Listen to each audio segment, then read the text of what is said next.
એક સરસ મજાની તમારી આ પ્રોફેશનલ લાઈફ તો ચાલતી હતી અને એમાં વચ્ચે ટર્નિંગ પોઈન્ટ જોવો હોય તો આ રાજકારણમાં જોડાવું.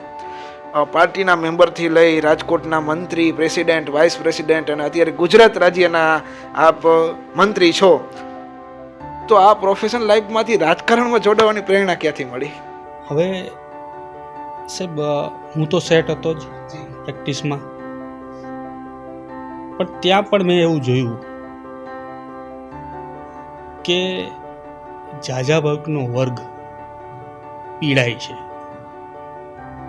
કદાચ 5-15% લોકોને સારું એવું થઈ ગયું, પણ 80% લોકો હજી પીડાય છે ઇન ધ સેન્સ એ લોકોને મહિનોથી મહિનો કાઢવો ને એ માંડ નીકળે છે. એમાં મેં જોયું કે ખાસ કરીને એના મુખ્ય ખર્ચાઓ શું. આજે સામાન્ય માણસ હોય તો 20, 25, 30, 40, 50 હજાર રૂપિયા કમાતો હોય એક ઘર. આ સમયની અંદર આવકમાં